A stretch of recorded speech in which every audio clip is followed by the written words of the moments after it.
जय भगवान श्री कृष्ण जी। भगवान और आप चैनल के अत्यंत प्रिय श्रद्धालु भक्तों,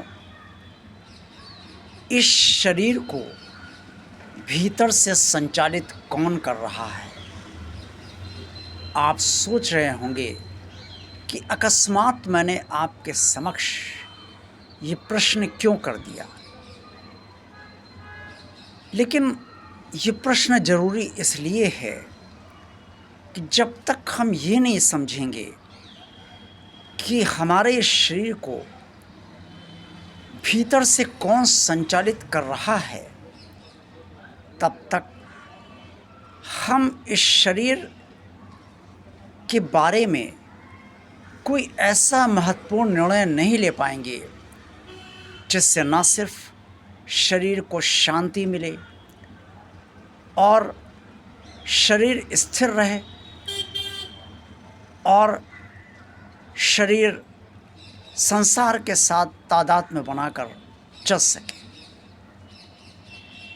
इस शरीर को संचालित कर रहा है हमारा मन, जो हमें दिखता नहीं है। मन की कोई फोटो आज तक कोई भी खींच नहीं पाया, क्योंकि मन अदृश्य है। मन का वर्णन लगभग सभी धार्मिक ग्रंथों में हुआ है। श्रीमद् भगवद गीता में भी भगवान श्री कृष्ण जी ने मन के बारे में अर्जुन से कई बातें कही हैं और ये भी कहा है कि ये मन बहुत चंचल है। लेकिन भाई, ये मन है क्या? कौन है मन? कैसा है मन? और इस मन को कौन संचालित करता है? क्या ये मन स्वयं संचालित होता है, या क्या ये मन किसी के निर्देश पर अपना काम करता है? क्या ये मन दिमाग से संचालित है या दिमाग मन से संचालित होता है? अगर दिमाग मन से संचालित है तो फिर मन का अपना एक अलग अस्तित्व है, यानी कि मन हमारे शरीर के भीतर एक ऑटोनॉमस बॉडी है, स्वायत्त शासी संस्था है। इच्छा जो उत्पन्न होती है वो सभी जानते हैं कि मन की ही दी होती है। मन अपना कारोबार इंद्रियों कर्मेंद्रियों से के जरिए ही करता है और इस शरीर के ऊपरी हिस्से में जितनी भी इंद्रियां हमारी हैं, कर्मेंद्रियां हैं, उन सबसे ही मन संदेश लेता है और फिर मन के भीतर जो इच्छा या अनिच्छा होती है वो सीधे हमारे मस्तिष्क को प्राप्त होती है। और अगर अनिच्छा है तो मस्तिष्क एक निर्देश पूरे शरीर को दे देता है, या समस्त इंद्रियों कर्मेंद्रियों को दे देता है कि कोई प्रयास करने की ज़रूरत नहीं है।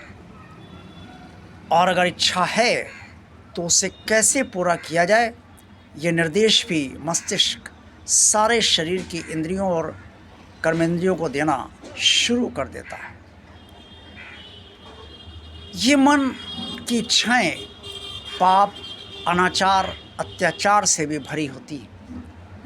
शोषण और किसी को परेशान करना, धमकी देना और किसी पर बला शासन करना, यानी कि सब दुष्कर्मों से मन की इच्छाएं भरी होती हैं।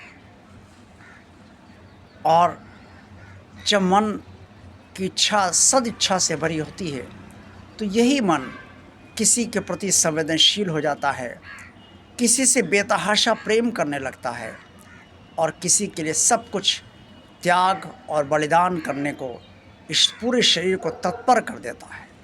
यहाँ तक कि हम अपने जीवन को भी नहीं बचाना चाहते और अपने जीवन को भी जिससे हम प्रेम करते हैं उसके लिए दांव पर लगाने के लिए हर समय तैयार हो जाते हैं। लेकिन प्रश्न वही है, ये मन कौन है?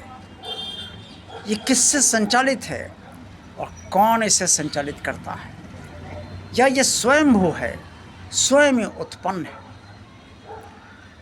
जिसे किसी ने आज तक नहीं देखा, जिसे किसी ने आज तक नहीं समझा।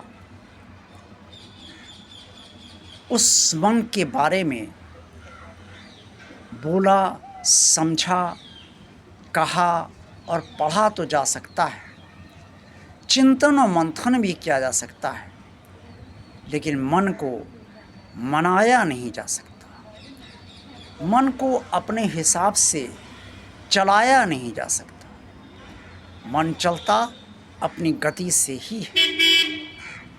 ये मन ही है जो कर्म हमसे करवाता है, और इस मन के अनुसार ही हम कर्म करते हैं, और जो फल होता है वो मन को कभी अच्छा लगता है, अगर उसके अनुकूल परिणाम आते हैं तो अच्छा भी लगता है, और अगर प्रतिकूल परिणाम आए तो बुरा भी लगता है। तो जब मन स्वयंभू है, इस शरीर के भीतर परमात्मा उसे किस तरह से संचालित कर रहा है, ये किसी को ज्ञात नहीं है। इंद्रियां और कर्मेंद्रियां तो दिख रही हैं, इससे सब लोग जानते हैं कि इंद्रियों कर्मेंद्रियों से मन अपना कारोबार इस संसार का कर रहा है, लेकिन इस मन को कौन संचालित कर रहा है और ये मन किससे बना है,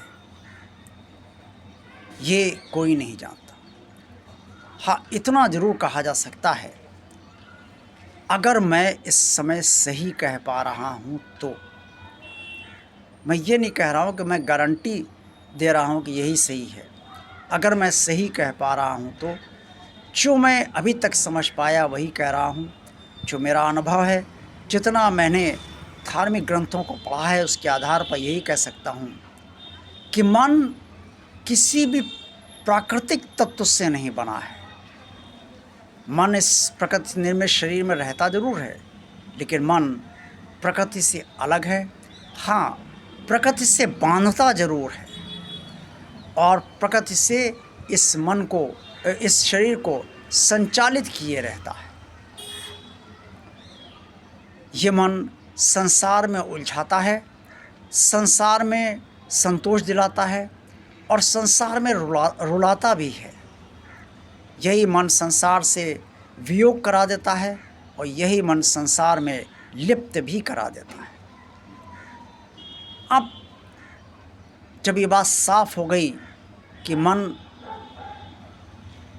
को कोई ना तो देख सकता है, ना उसकी झलक तक पा सकता है, और ना उसे समझ पाता है पूरी तरीके से, तो फिर ऐसे मन का नियंत्रण कैसे किया जाए? एक ही रास्ता है, और वो है भगवान का रास्ता।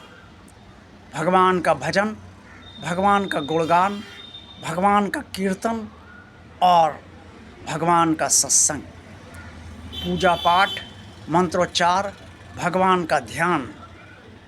गीता के 4 योग, ज्ञान योग, कर्म योग, ध्यान योग और भक्ति योग, इन सब को समाहित करते हुए ही मन पर नियंत्रण काफ़ी हद तक पाया जा सकता है।